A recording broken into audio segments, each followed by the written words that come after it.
Kasiksi. Siksi kayo ang with this thing here. You have to take all your old protection off, all the old tapes, and start anew, because you don't want all the dust and some dirt that caught on all the tapes. It will fall down into your shiny paint job, you know.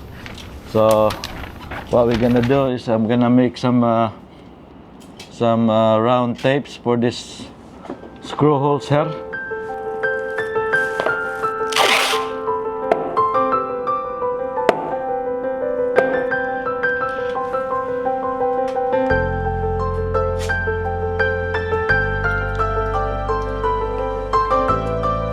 Alright guys, another trick to put up on your sleeve is like say here, this is the Sika. This is the boundary between the paint job and the deck. So the thing is, if you're not planning to redo the Sika flex, what you do is get your tape.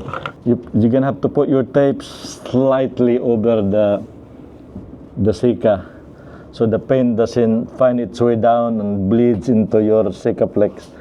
Alright, so what you do, bring it up higher towards the paint, about 1 millimeter.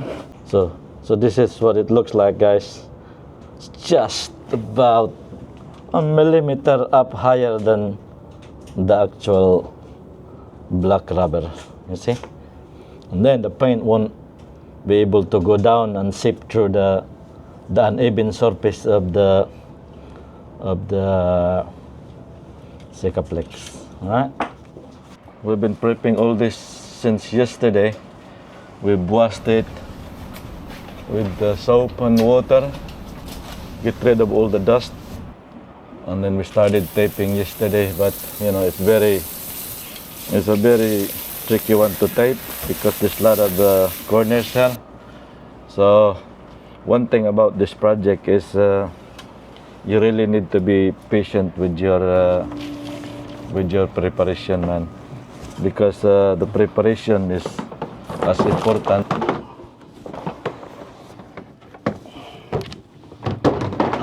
Alright guys, let's get our brush and all the equipment ready. So anyway, this time I'm going to show you what brushes and roller I'm going to use. There's two particular brushes that I'm going to show you.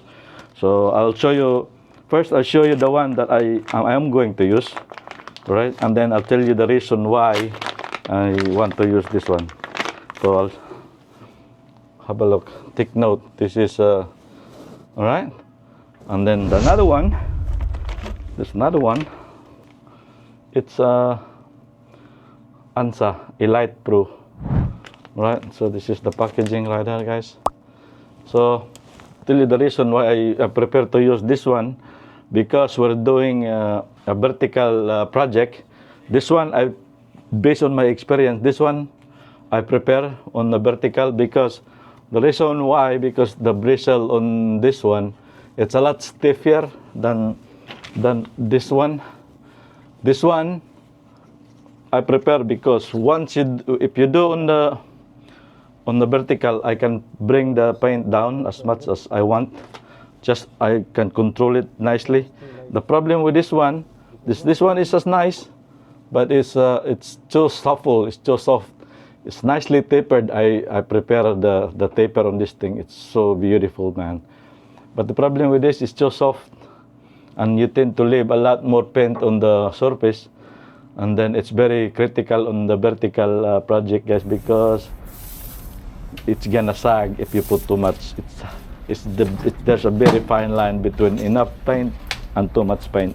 So this one I prepare based on my experience. This one I prepare on an horizontal lying flat surfaces, because it really gives you good stroke because of the suppleness of the bristle. Both good brushes, but they have, for me, they have different purposes. This one is not as supple, but it doesn't matter because I know how to control the strokes. And then I'll show you the roller I'm going to use. I used to use the foam roller, but they don't seem to have it anymore. So this one I'm using is the closest enough thing to a foam. It's very short-haired synthetic mohair or something like that.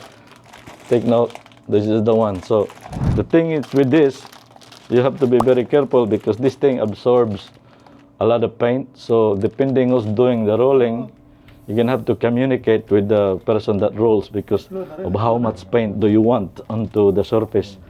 So you know exactly how much paint, and then you're confident that there's enough paint on the surface, not too much, otherwise you're gonna be big trouble, especially on big surface that is hard to actually fix. And then for small hard to reach area, obviously you're gonna use a smaller brushes. This is what we're gonna use, and then another small one, nice brushes that you can throw away once you're done. And you have to clean your equipment. It's you have to clean this brushes and the ruler. You have to clean it. Now this is the sticky side of the tape. Roll your brush, roll the ruler in it, so you get rid of all the loose materials, you know. So ready, guys. Same as the brush. See, that's another trick that you can add into your see.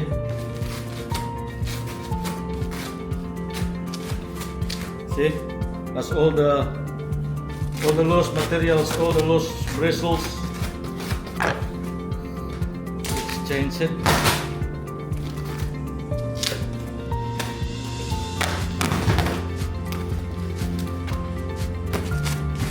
You see how much?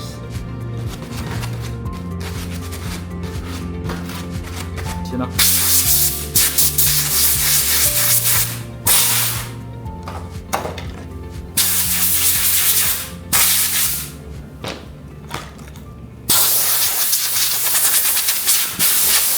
Guys, we're ready to go, we're ready to paint. This is what it looks like with all the preparation done. This is where we cut. This is the cut, and this is what we're gonna paint. As you can see, the exposed white, this is a big one because it wraps around right into the front of the bridge, the most critical area right here. The guys are wiping down the alcohol. And then once that's done, we're gonna follow it with the tack rag. So this is it. Pansit. Stay tuned. Stay tuned.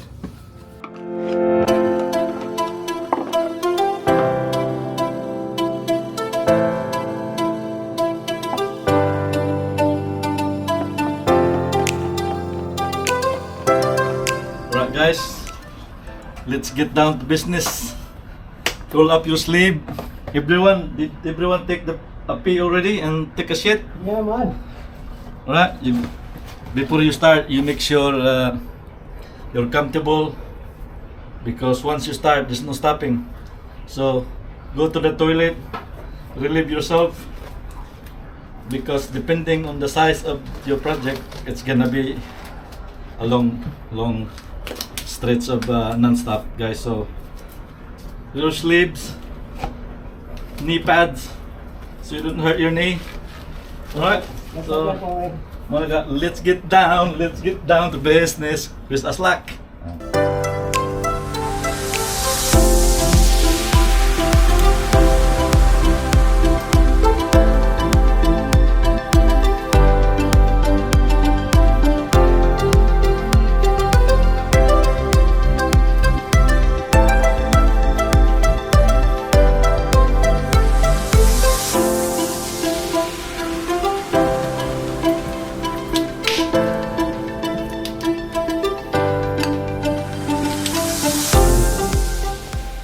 Right guys,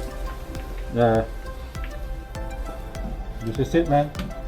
But there's one very critical thing to remember. If you're doing a curve like this, try not to put too much paint on this edge here, because that's where all the paint will gather up. So you have to be very careful on the contour like this. So I'll show you how to do the final strokes. So this is the most critical, so you have to remember, okay? So have a look. So you run your brush like so. So just be very careful.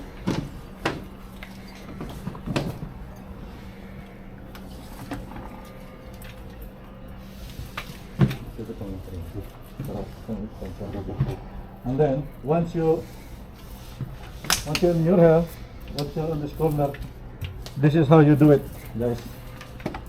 This is how you do it, okay?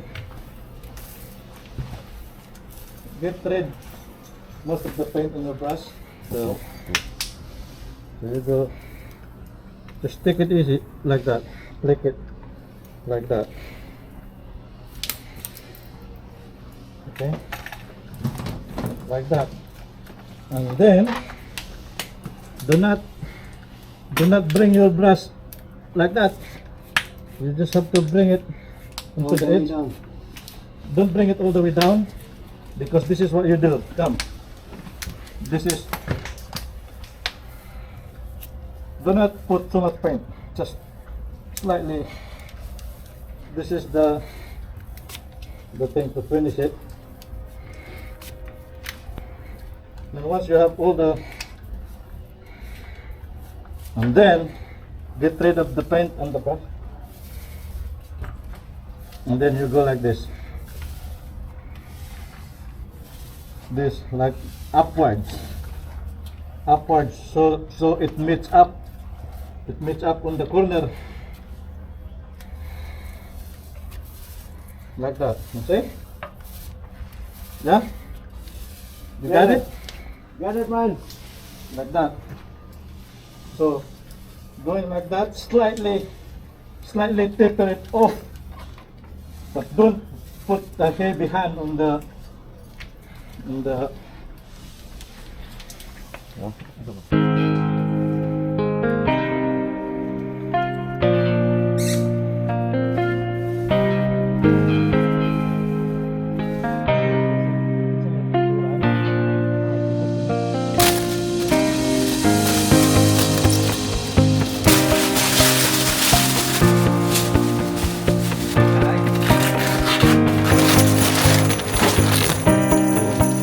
Magitang tulog. Alright guys, this is it without all the plastic, all the tapes. We take them all off, let the boat breathe, you know.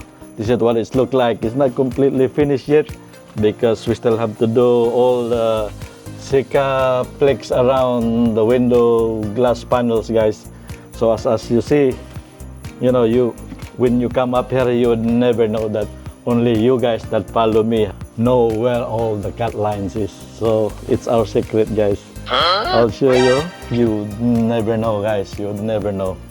Alright, so it looks really good, guys. It's not 100% perfect. There's no such thing as a perfect paint job, never ever.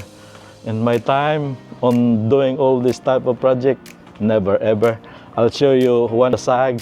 It's right here. I don't know if you can see it. It's right here. I can live with that because if I redo that thing, it won't be guaranteed that it's gonna look as better as this one.